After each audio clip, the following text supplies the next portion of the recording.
If you don't know your rights, you don't have any rights. When you don't know your rights, you don't exercise them, you don't have any. You want to get a hold of one of these books, right here. It's called Black's Law Dictionary.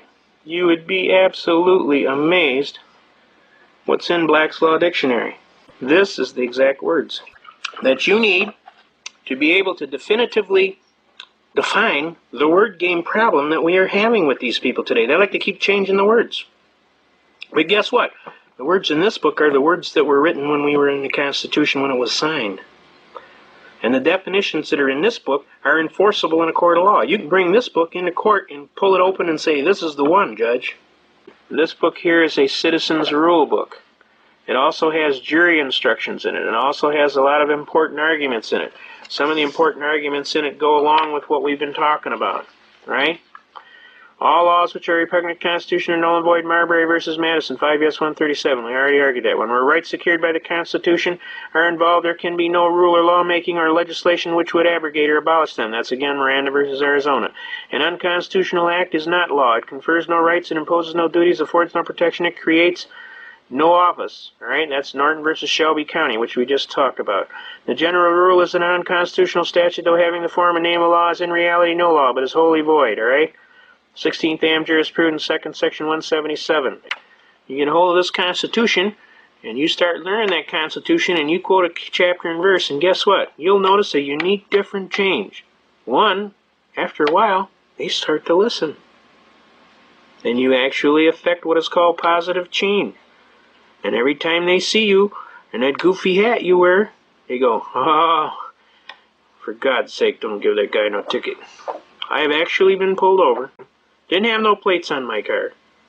Policeman called. He says, you got positive ID on the guy? And a friend of mine was taping it off his police radio. He said, yeah, it's him. He said, well, for God's sake, don't give that guy no ticket. And the guy says, Sarge, he ain't got no plates on his car. I said, I don't give a damn what he ain't got on his car. Don't give that guy no ticket. He said, but Sarge, he told me he's just been waiting to fight it and beat it all the way to the Supreme Court, and I wrote that on the ticket. He says, you give that guy a ticket? I said, I just told you not to give that guy a ticket. What are you, deaf? You got some problem with your hearing? He said, I told you not to give that guy a ticket. Now, why did you give that guy a ticket? He said, Sarge, he ain't got no plates on the car. I said, I told you I don't care what he ain't got on the car.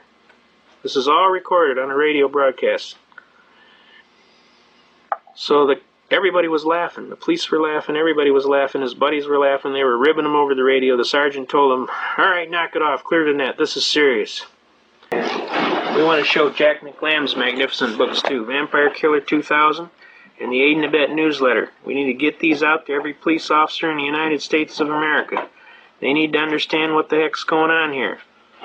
You get a hold of Jack McLam and his people at Vampire Killer 2000, and they will be happy to put this book out. This explains to your police officers exactly what the heck's going on. And they have an Aid and Abet newsletter that you can get. Let's get that out, Aid and Abet. And then this is my other patches that I wear from Vietnam and Special Operations Group. I flew in support of Boegrites in Cambodia. We used to deliver their supplies. I got my Ranger belt buckle. All these are mementos of a program. My Bronze Star medal. I have 33 of these air medals. I got 5 of these Bronze Stars. I got a Distinguished Flying Cross, Vietnamese Cross of Gallantry, 33 air medals. Shot down 4 times, left for dead twice. Walked out of Cambodia with 2 regiments on my tail feathers. This is the SOG Special Operations Group MAC-V that we flew in support of Boegrites in Cambodia and the Cambodian operation. I was one of the special air crews that was selected personally to fly the infamous Marine Sniper in Laos to shoot that general at 800 yards. I was one of the guys that flew him in.